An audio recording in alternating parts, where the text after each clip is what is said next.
Hey, welcome to the Non-Obvious Beyond Diversity Summit. I'm Jessica DeGroot, the host today, and I'm the president and founder of ThirdPath Institute. And we've been fighting hard to include dads in a new way of doing work and family that will benefit everybody, men, women, children, society. And it's my honor to be speaking with Brendan Lewis, Kwame Fluker, and Rohit Bhargava. This will be in a groundbreaking panel called Anti-Dad, Exploring the Persisting Bias Against Fathers in the Workplace. And thanks to our organizers, the team at Non-Obvious Company, and that means you too, Rohit. It's great to have you as part of this panel. Thank you. Yeah, it's wonderful. Wonderful. I'm very excited to be here. We've got a couple of really great stories about how these guys are really pioneers in doing things differently and showing us what's possible. And so I wanted to start with you, Brandon. What do you think, what does anti-dad mean to you? And what does today's workplace need to do differently to get past this problem? Yeah, thanks. I know the topic of this conversation is supposed to stoke conversation, and clearly the title of this panel is one of those things. I don't necessarily believe that there's an anti-dad bias. I think that's much like parental leave is very much a vestige of a prior era where the mother was supposed to be home with the child, if you will. The anti-dad bias is also there because it doesn't necessarily take into account that there are non-males who non-male parents who suffer from this as well. A lot of programs within companies have a dominant parent and a non-dominant parent, and the dominant parent is usually the one who gives birth, if you will. And a lot of the programs, there's a disparity that I've seen in my career between the parental leave of the quote-unquote dominant parent and the non-dominant parent, if you will. And that cuts across all genders, gender identities, and what have you. So I think there needs to be more equity across the board with just every parent, regardless of gender or identity, at the end of the day. Because when you have this disparity, it places more of an onus on one other than the other, and raising a child takes a lot of input from both parents, if you will. So, I think, to kind of sum up, I think anti-dad is a little bit, making it a little short-sighted on how our society is progressing, thankfully.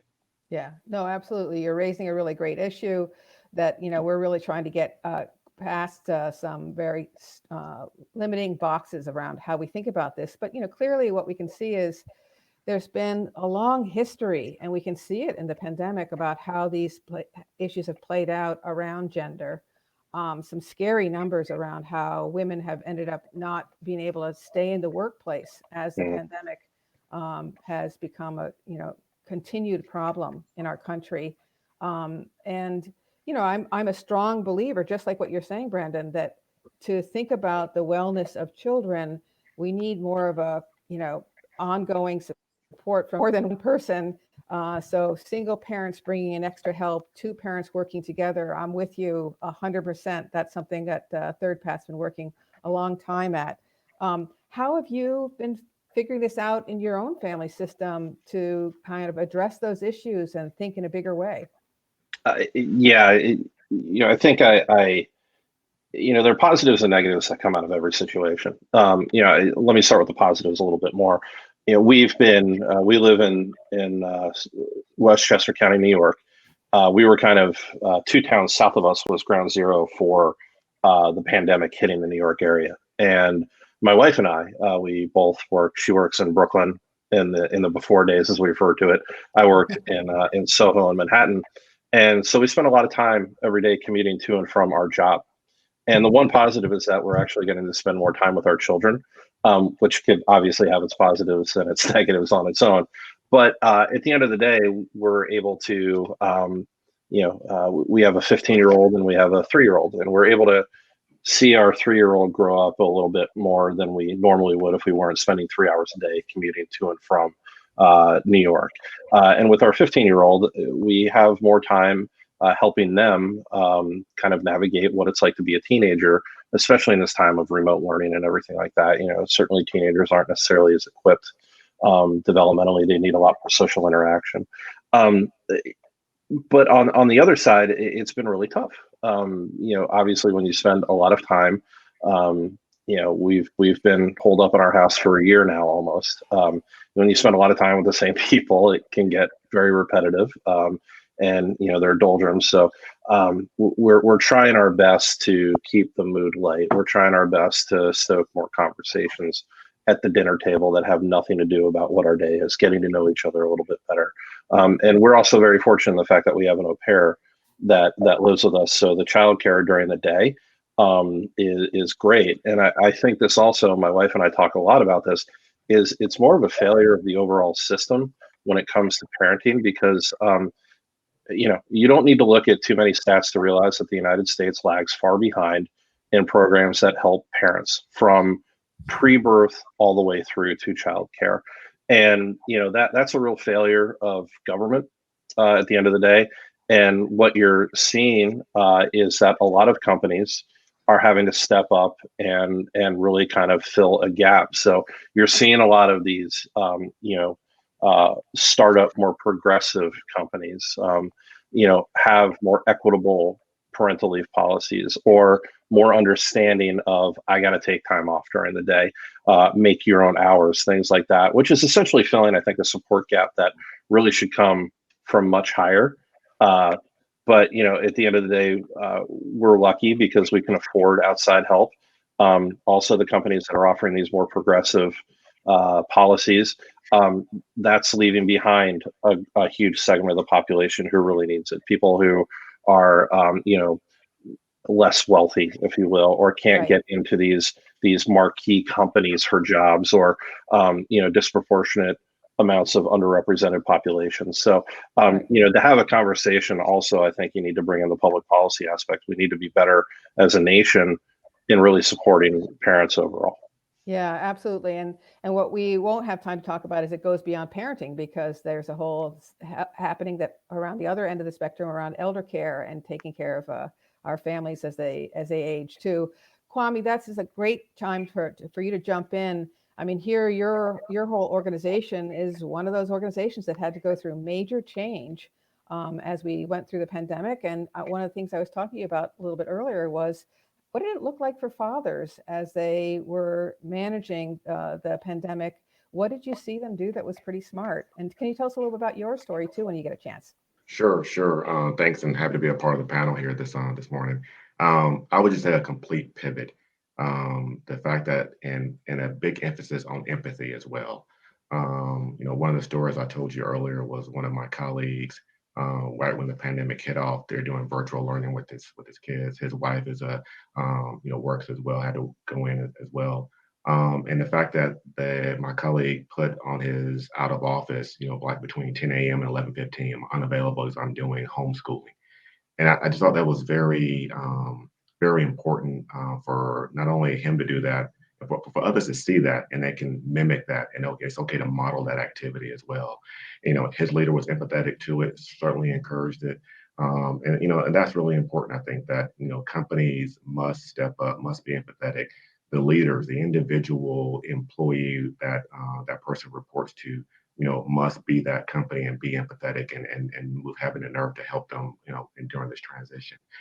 For me personally, if I'd have known last year that there was going to be a pandemic, my wife and I moved up from Alabama to Central New York. So, completely new area, didn't know anybody. She had a virtual role where she would travel a lot. That turned to zero, and then going to homeschooling. Very fortunate, I would say, and then being able to still be able to work from home. And back to Brendan's point about having to get to know each other closer. I have an 8-year-old and a 10-year-old, two boys, and there was some joy in the pandemic. But I keep going back to that. We could not, as a family, get down in the dumps because we were very fortunate. Dad was still working. Mom was able to still do some work as well. And in fact, at some point, last summer, she shifted to be able to work virtually remote in Ohio. So she's back and forth between Ohio. So we're still making it work from hybrid schooling and whatnot. So fortune is the key, but I think the really onus is on the leader, the supervisor, and the company being transparent, pivoting and being empathetic as well. Yeah, absolutely. Leaders make a huge difference. And that's what I wanted to get a little bit into is when we think about anti-dad, I think this concept of how what leaders are or aren't doing is probably making a huge difference for fathers and for mothers consequently. Because if you have leaders who are supporting dads to be actively involved in their families as the same as any other parent, you are creating a much more gender equity situation. But the road to leadership often doesn't look like that. Rohit, when you think about the road to leadership and what you were watching, what's the typical road to what people need to do to become a leader in most organizations? And is it supportive of dads being involved at home? Well, I think for a long time it was. I think that it's kind of been the same scenario for either a really successful man or a really successful woman, which is the higher up you rose, the more time you spent at work. And so you'd see, and it just happened that 90 something percent of those people who got to that level of seniority were men, and they were spending less time at home because they were spending more time at work. I mean, you only have 24 hours in a day. And so I think that this idea of anti-dad, to some degree, it's about the leadership. But I think on a broader level, it's about the culture that we're creating at work. And if you think about other issues that are systemic that we talk about in diversity, like racism, there's overt racism and there's sort of subtle racism, right? There's the idea that somebody's going to stand in front of your face with a sign saying, "I hate you." That's one type of racism, but like that's not as common, right? Yeah. More common is someone gives you a look, they cross the street to the other side because they sort of indicate that they're a little bit afraid of being around you. Like that type of racism exists. And I think it's the same thing when it comes to policies towards dads at a lot of companies. Like they say, "Oh yeah, it's okay. Like we want you to have the family life." But when a dad says, "Look, I got to leave early to go and coach a soccer game, or I need to go and pick up my son because he threw up at school," they get the look. Yeah. And I've experienced that as a dad. And the look basically says, can't your wife do that? Basically, is Right. what people are saying with that look. Right. And that's Right. the unfairness that comes from it that affects both women and men, right? Because Yes. now we're at work feeling like we're doing something we shouldn't be. And everyone who's a female colleague, and look, I've spent most of my career in industries in the marketing and communications world where more than 50% of our office are usually female. I mean, for the last 15 years before I became an entrepreneur, 7 of my 8 bosses were all female. So like I'm used to working for females. I'm used to working around females. That's the work environment I've grown up in. And even then you experience this. So I can't imagine how much worse it would be in some of these working environments where it's 90% men. I mean, there's some working environments where it's the gender balance is way flipped. Yeah. And that's an issue, I think. Oh, it's huge. And I think so maybe what we're really talking about is anti-ideal worker, because there is this norm about who the ideal worker is. And, I remember a story about somebody who, was talking about their colleagues, and this guy was describing Thanksgiving as just a meal that was a little bit longer than other meals at his family's house because he was that disengaged from his family, because he had to play a role as the ideal worker who could be there the longest, be at FaceTime the longest, work the longest hours, travel at a moment's notice. And so, and there's these norms and assumptions that that's who is going to actually be the most valued person moving ahead. Maybe I'll go back to Kwame. Now that you're seeing remote work happening, has your organization, or are you seeing HR departments thinking differently about what will happen and how that might shape things differently around who is the ideal employee moving ahead and getting the promotions and acknowledgments that they need? Yeah, I would say it's just a total shift in terms of making sure we're focused on the employee, but also focused on the business needs as well. So, what Yes. tools can we arm our employees with to be flexible during this arrangement, Yes. right? What work schedules do we need to create or modify to allow that flexibility in the workplace? Yes. What other resources can we offer to employees, whether it be a tutoring service or elder care service, or just some type of information to kind of help them get through this path, if you will, and not only to offer it, but to strongly encourage it and also follow up with it as well. And I still go back to the leader. I mean, that leader is the company to the employee, and they need to do Yeah. everything they can to make sure they're pulling on those resources to help. Yes. Yeah. No, it makes a huge difference.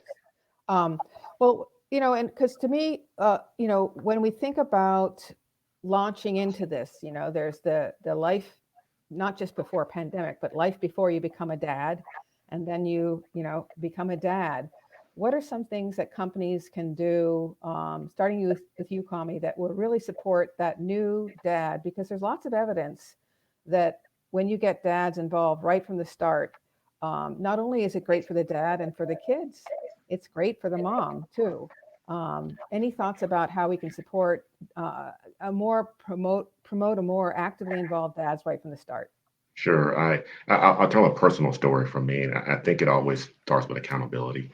And I know for me, 10 years ago when we were having our first child, I wanted to be an active dad in the rearing of our child.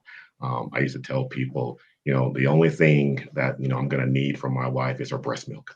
I mean, that was kind of the mantra for me in terms of taking this on, and I saw that I spent a lot of time with my children, and strangers would come up to me and say, you spend a lot of time with your kids, just kind of the way we interacted and whatnot. So, I think it starts with accountability. I remember telling when my wife and I went down south to tell, we were expecting our first child, the first thing out of my dad's mouth was, children need your presence, not presence. And that stuck with me. So I think accountability of the employee first. And then, once they're transparent with their leader, with their coworkers, with their organization, say, this is what I'm going to go do. And then we go fight to make sure, and we go, find the resources to make it help. Brendan talked earlier about parental leave. I remember 10 years ago, it was just my vacation time and family medical leave, and that was it. Now I can get up to probably 4 weeks of time off in some companies and whatnot. And that's a shift over the last 10 years. I think it's just, great. I wish that I had that kind of access. But again, fortunate that I had, the vacation time or PTO time available, and the structure was to, still be able to take that time with my children, but also still be able to, have a lively income as well. So I think it's important. It starts with the employee, and I think companies, again, to what we've been saying all day, must be transparent, must pivot, and make sure that the employee have the flexibility and the resources to make it happen. And also, that other accountability piece is making sure the employee still perform as well. Right? Yes. Yes. In fact, that's been one of the fun things that we've learned at ThirdPath Institute. It's basically the concept of an integrated approach. So the idea that you have time for work and time for whatever your life responsibilities are, because those keep on changing. And what we've seen, and maybe I'll swing back to each of you and ask you this, if you've seen this in your own life, is that when you're committed to work and your life outside of work, you actually find some ways to improve how you get your work done. Maybe I'll start with you, Rohit. Has that been your case when you've seen yourself follow a more integrated approach? Maybe you want to tell a little bit about how you got to that more integrated approach too.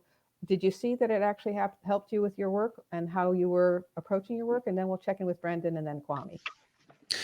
Yeah, I think that, a couple of things happened for me. One was just being, I work from home now. I'm an entrepreneur with my wife. We own 2 businesses. And so we work together, and we're also at home. And now the boys have been at home. We have 2 boys, 16 and 13, and they've been at home doing like virtual schooling and things like that. So our family dynamic has definitely changed. But since we became entrepreneurs, like we've done a lot to, yes, we play around a lot, and this is like when my boys were a little bit younger, but we bring them to work now. Like they're part of the business. So like we'll go to do trade shows, and like they'll come and exhibit and run the exhibition booths for us, right? And like we'll showcase books, and we have a publishing company. So like we'll do all of these things to bring them into the business. And part of the reason we do that is because we want them to be entrepreneurial, of course. But the other reason, and we want the free labor. Well, actually, we pay them, but like we want the labor too. Which is also the reason. But I think what they learn from that is that we're all working, and we're all doing everything. It's not like, oh, dad's working and mom's cooking, or or the other way around. Like, we're all sharing a lot of those things because we're all constantly doing it. So like, if my wife's on a call, or if she's doing like a Zoom meeting or something like that, like I'll be making dinner, or like we'll flip flop, right? And like, yeah, there's a couple things that like I don't like to do dishes, so like they know that she does the dishes. She doesn't like to take out the trash, so they know I do that, right? But those are like small things. The bigger picture is that they don't see it as, moms only do this and dads only do this, because they see the example of us and they see how we do all of these things. And I think they learn from that. And so making that part of the example works at home, but it also works at work. Because when you see senior leaders doing what Kwame said, of putting their out of office message there, saying, hey, I'm helping my kid with his homeschooling, the signal that sends is, yeah, it's okay to actually do that. It's okay to have a family life. It's okay to be a dad. You don't have to hide that part of you, or kind of push it to the side and say, look, I'll take off early one day a year to go to 6th grade graduation or something, but like otherwise I'm not involved in any of this stuff. Yeah. Like, we need to change that mentality. Yeah, yeah. Well, I want to go back to what Kwame said about being present, not presence, because that's another thing. I feel like we live in a world where we could work all the time. And again, I really hear in your life, Rohit, that you guys have figured out this kind of blended approach, which is quite lovely. I think some families are struggling with, and I'm wondering if you've seen dads succeed around this, or you yourself, Kwame, have figured this out. Work can sneak into our evenings, our weekends, even our vacations now. And that can also contribute to this, whether we want to call it anti-dad, anti-parent, or promotion of the ideal worker, if we think the way to do a vacation is still be available for work. Kwame, have you seen dads think about this issue? You yourself, have you been able to set some boundaries around work, around this issue? Yeah, and I'm sometimes not a good good example or model of the work on vacation piece, but I do think it's important. Talk about soccer games and whatnot. I've always been challenged with not calling it work-life balance, but work-life integration. Yep. Meaning, I have to put doctor's appointment for the kid on my work calendar, put soccer practice on the work calendar and whatnot, and know that people know that they can see that I've got to be checked out and whatnot for a moment of time. But again, following back up as needed. I think it's also important that the whole vacation piece and whatnot in our household. Yeah, when we go on vacation, do my kids know that there are two phones? One is the work phone and one is the personal phone. Absolutely. That translates to when they're doing their virtual schooling at home, and they're on a call because they hear mom and dad say we're on a call, if you will. So they see that, and I think it's something that they understand, because we coach and guide them to say, hey, we are fortunate because we do this, so you can do this. And so making that connection point is key. And again, I go back, I'm going to sound like a broken record. If the employee takes the ownership and accountability to say, look, I am out of the office, I am checked out, tell the team, tell your leader, and they're gonna abide by that as well. So the employee needs to set those boundaries for their teammates and leadership to follow. Yeah, yeah. Well, it makes a big difference when leaders can model some of these things. And I love that you're putting some of those appointments and coaching, soccer coaching into your calendar. That's a great way to have people learn about this. Brendan, have you found that you're kind of setting things up where you have work and life has helped you be more creative in both spheres of your life? Yeah, I would caveat that by, we have a 15-year-old and a toddler, and as the toddler goes, so goes our day as well. We're one accident or temper tantrum away from being delayed on things. But one thing that we've kind of noticed, my wife and I, is that in some way, working at home with our kids around has made us more effective managers of the people that we work with, because there's more of a, do I really need to be doing this type thing, or can I rely on staff? And we're very much kind of like, we'll take the rock on our own and kind of work the problem on our own type people. But it's causing us to kind of offload things a little bit. So there's a downstream effect that the people that report into us in our professional lives are actually getting an opportunity to do bigger work, because if my daughter is having a temper tantrum and needs to calm down, of course I'm going to take the half an hour to kind of help on that, because it will help the problem come to a resolution a little bit more. Is if that means that I have to skip a one-on-one, or if I have to skip a meeting, or I had a work stream that I was just like, hey, can you guys take that for me, because I'm in a bit of a mess here. They're more than willing to do it, and so there's a development thing that's happening there as well. And that's an unintended benefit that's helping our employees. And again, we're also just straddling. We've got a 15-year-old who is very, very structured in their day, and then we've got our young one who is just whatever they want to do. And how can we keep her happy and learning and things like that? So we get a little bit of both. So never a dull moment here. Yeah, no, and again, that's one of the things that any father is going through, is going to see that keeps on changing, and that in some ways what we're really developing is what I call a kind of a new ideal employee, maybe, that is, from parenting. We learn a lot about delegation. I'm hearing you say we learn how to manage change better. We learn to be empathetic. These have all been really great things as we get through the pandemic, for sure. There's two other themes I'm hearing. If we want to kind of push against the concept that we need workplaces that support parents, whatever they look like. Get rid of workplaces that are not thinking this way. We called it anti-dad. I hear you guys approaching things in a real team approach at home. So maybe that's one thing we're going to start thinking about as we look ahead to give advice to dads. They might not be in the most progressive workplace, but that team approach at home can kind of help them navigate no matter what. How did you get to that team approach? Maybe I'll start with you, Kwame. Where did that look like for you guys to think together about how to approach family? Who was a role model for you around that? And then Rohit, I'd love to hear how you guys got on the same page around that too. There. Sorry about that. We're playing with the mute button.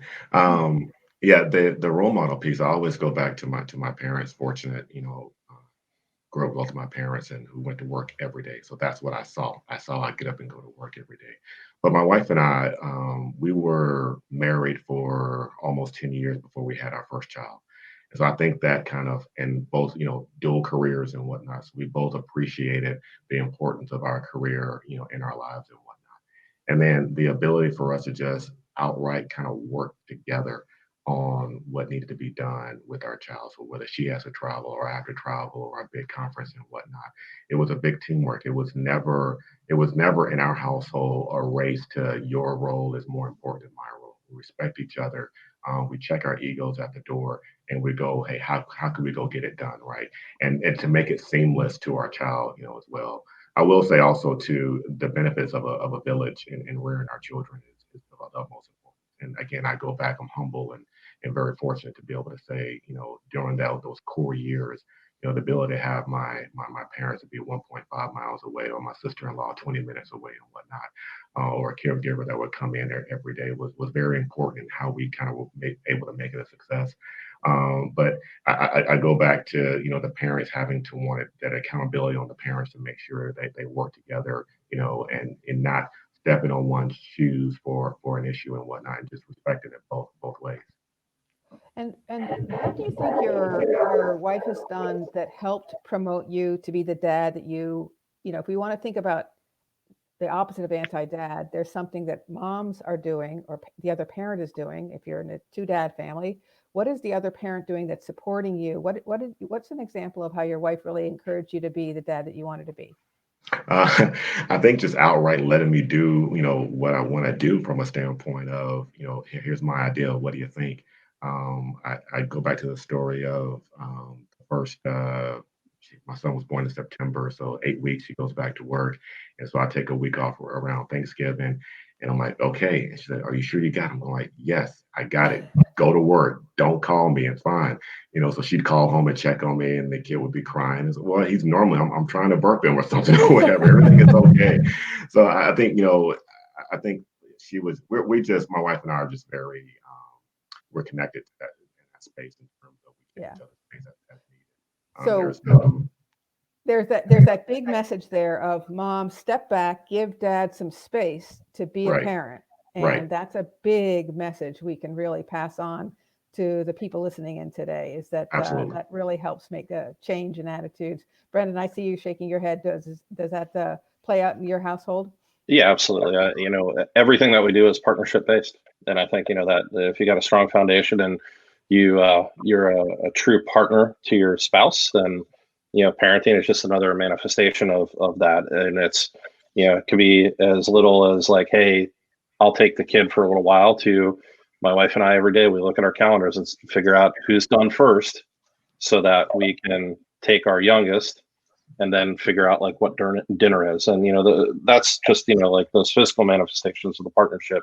It's something that we review every day. Yeah. And Rohit, did your role change over time around what your partnership looked like, and how did you negotiate that, and what does it look like today?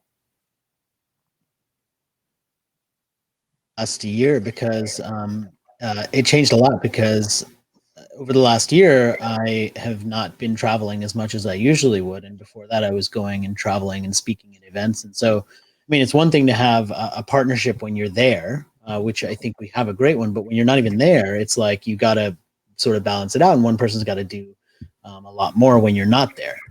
And so I think that we have changed this the dynamic, because we've had to over and over. And when I became an entrepreneur and when she became an entrepreneur, like, we had a different dynamic. So I think that we're constantly evolving that. I think that the biggest thing that helps us, and it certainly helped me, is being married to someone who doesn't sit on their frustration for a long time. Like, what I love about my wife is if she's frustrated with something, she'll just tell me directly, and that is amazing, because like now I can do something about it, right? Instead of trying to guess why she's frustrated.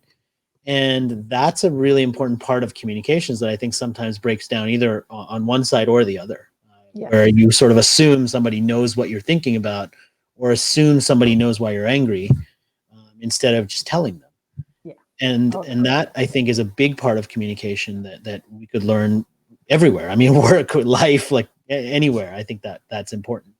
Yes. So what we're really getting to is some themes here that we want to then take back to the people listening in today, because I think we've got some great ideas.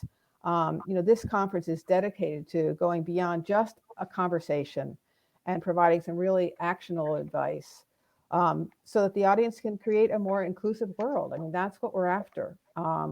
So let's talk about this idea of how to take some of this action and share some insights and think about what advice we can give to dads who are currently dads, people who are considering becoming dads, moms, that creates this more inclusive world for all of us. And so, we've heard a couple of things. It can start maybe, and I'm going to circle back to you guys. Maybe I'll start with Brendan, but I'm going to list a couple of things that we've heard. Parental leave, having time right from the start. There's the science behind it. It shows that this makes a big difference in the long-term involvement with dads. I loved Kwame's story, getting some time alone with that child, developing your relationship and your confidence, creating that team at home.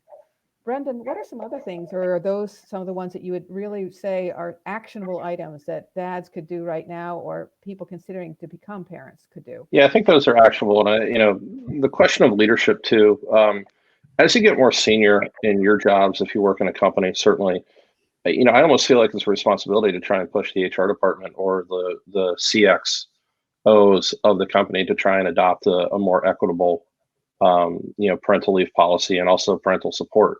And that can be anywhere from more time off for parents to standing up employee resource groups that are solely focused on parents.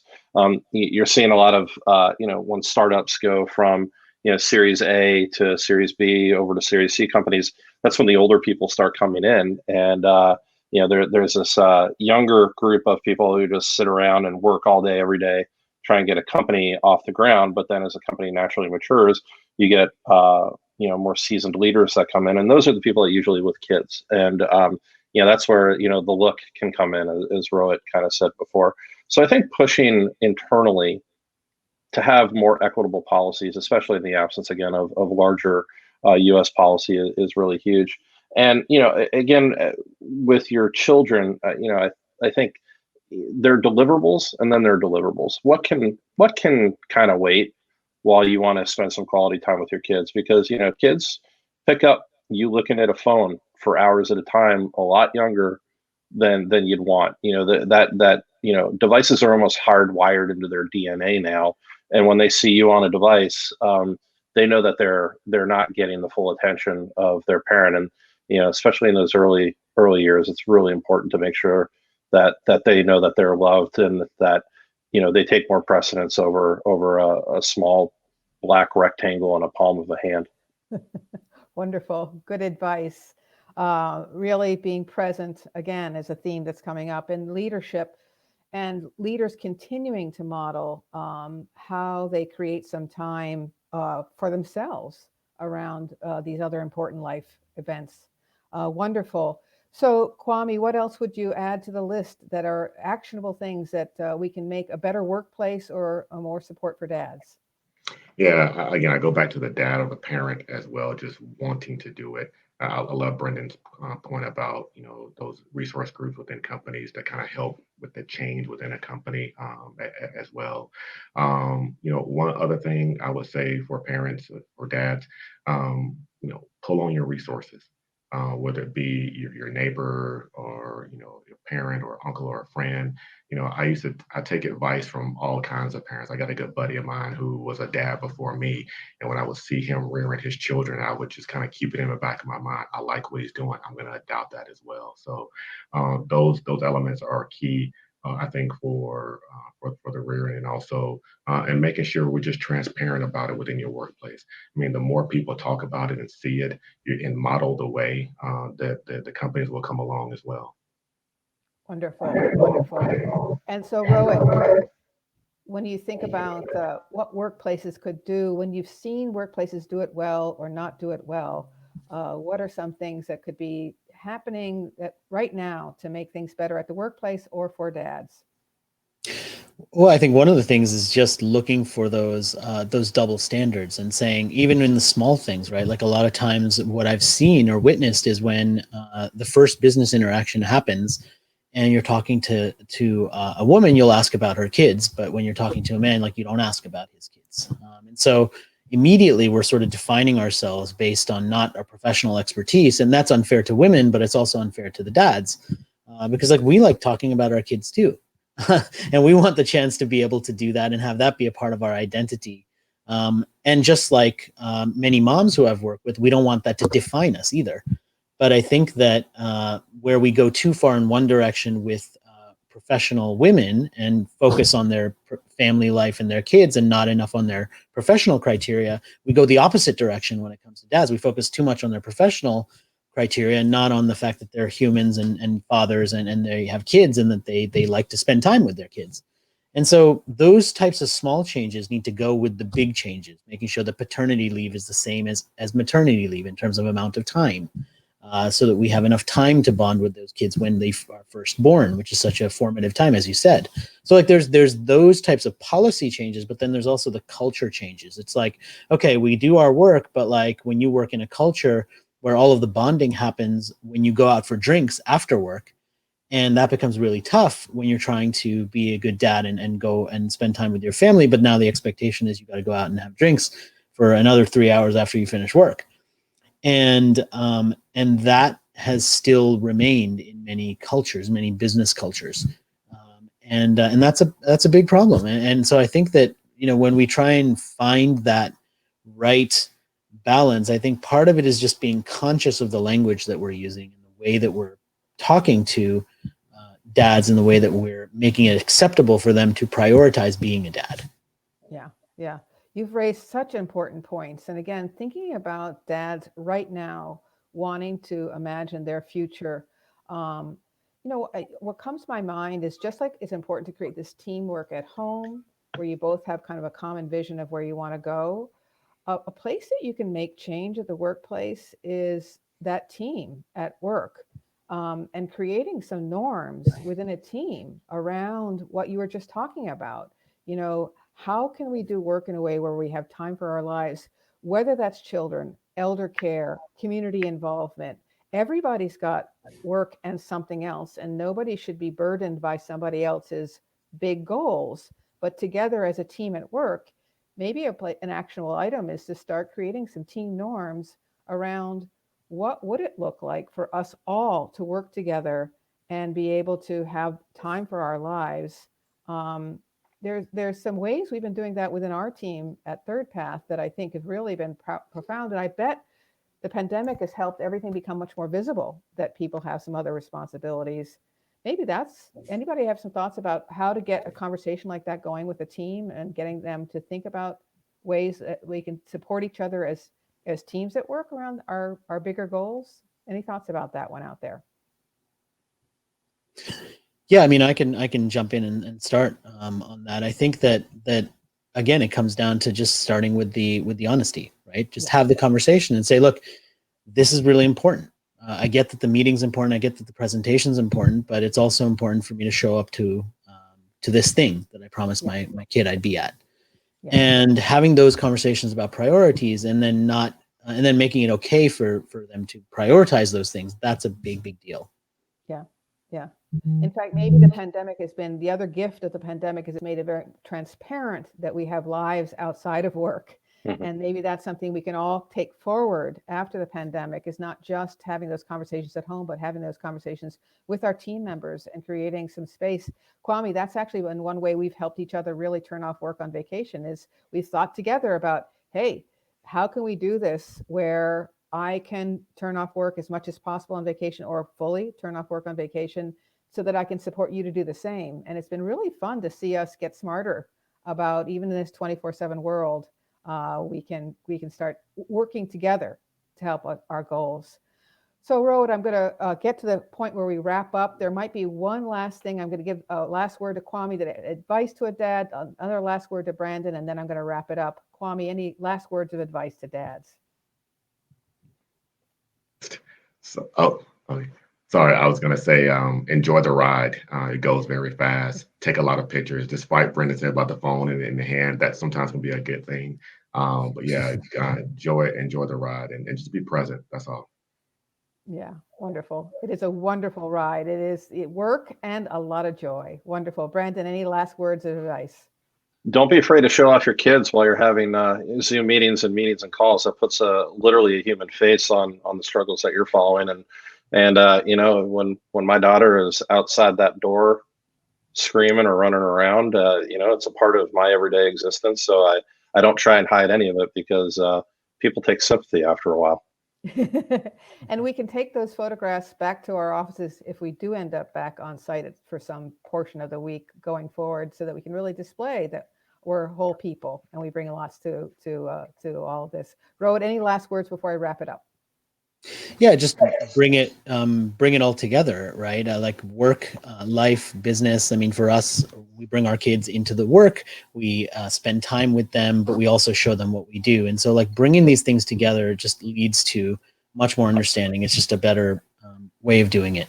Yeah. And what you're modeling for your kids, Rohit, in those wonderful conversations you and your wife have, is a really profound relationship that they are watching and seeing you do so well.